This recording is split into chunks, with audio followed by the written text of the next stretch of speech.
अब वो तो चले गए वनवास में। अब हम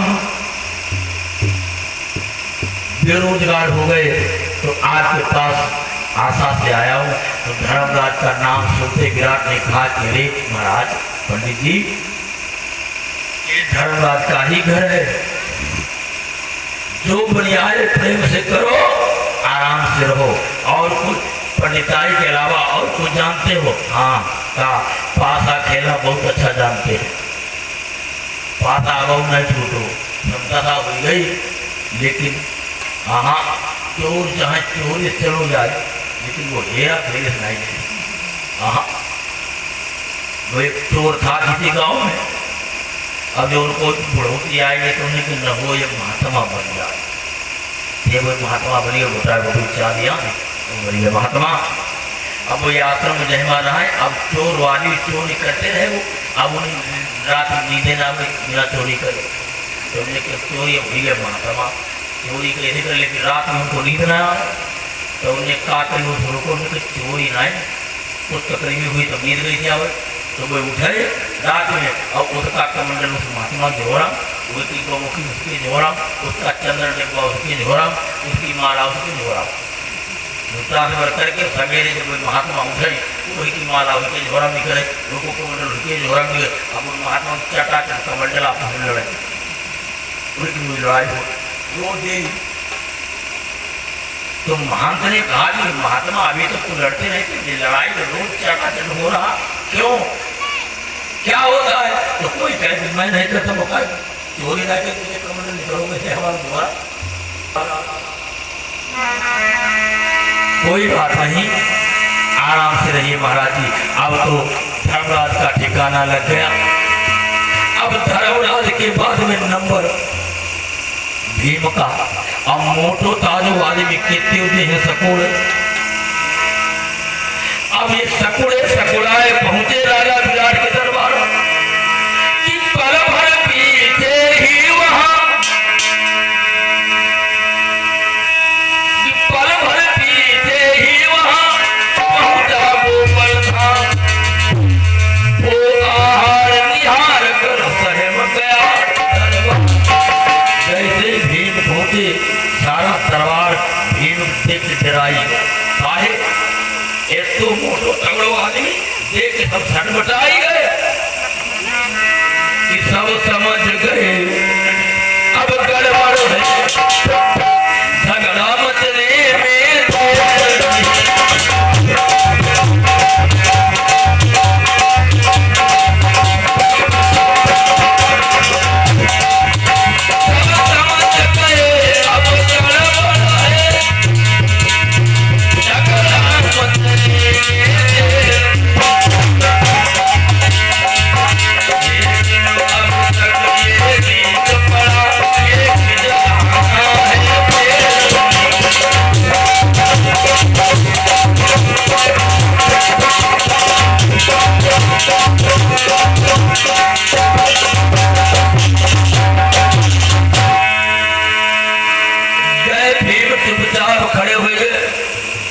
दरबारी पहले तो डरे, फिर लोगों ने सोचा कि बेचारा बलशाली दलशाली तो लग रहा है, लेकिन वक्त का सताया लग रहा है, मुंह इसका उतरा है।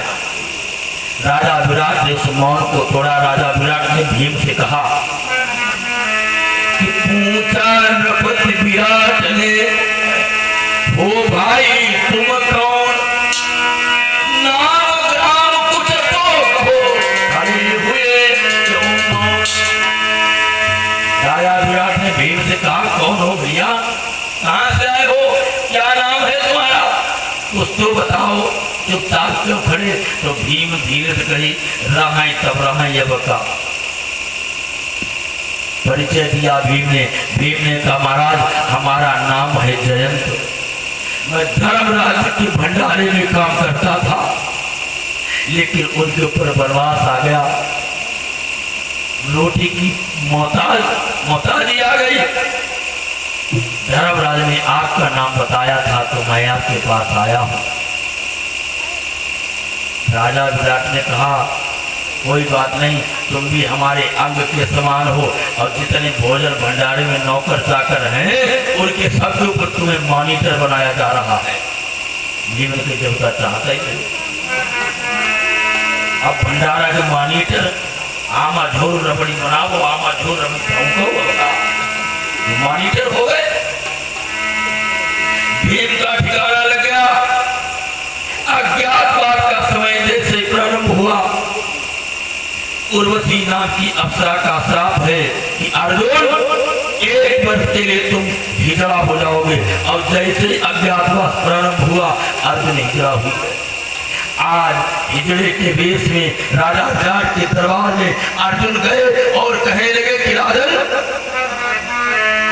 की परिचय पूरा स्वामी में एक गवैया।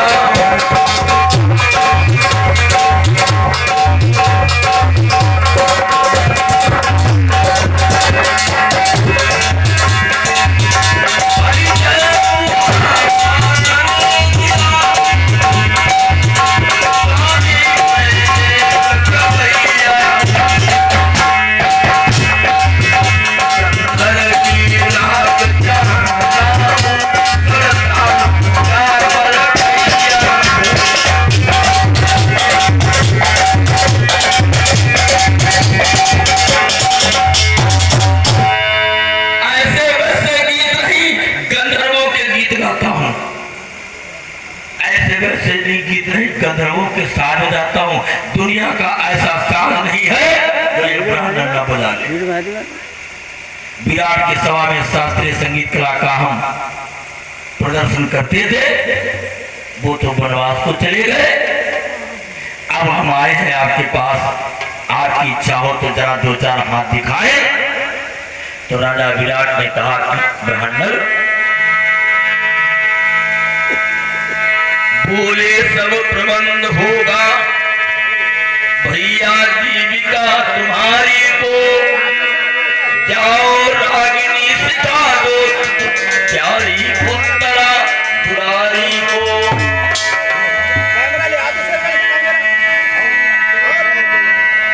जाओ हमारी पुत्री उत्तरा कुमारी को शास्त्रीय संगीत कला का अध्ययन कराइए। अब तो महाराज ब्राह्मण का भी ठिकाना लग गया। नकुल सहदेव घोड़ा पालन और गौ पालन में नौकरी को लग गए। ध्यान देना, 5 पांडव तो राजा विराट के दास हो गए। अब द्रौपदी का नंबर। जिस समय द्रौपदी, बहुत बढ़िया बात, एक शब्द सुनोगे तब सब देखो, कथा सुनाई नहीं जाती, कथा समझाई जाती है, कथा सुनी नहीं जाती है, कथा समझी जाती है। एक शब्द जब सुनेंगे आप, तब कथा में आनंद आएगा। कथा में आनंद तभी आता है जब एक शब्द चुन चुन करके सुनाया जाए और कथा सुनी जाए।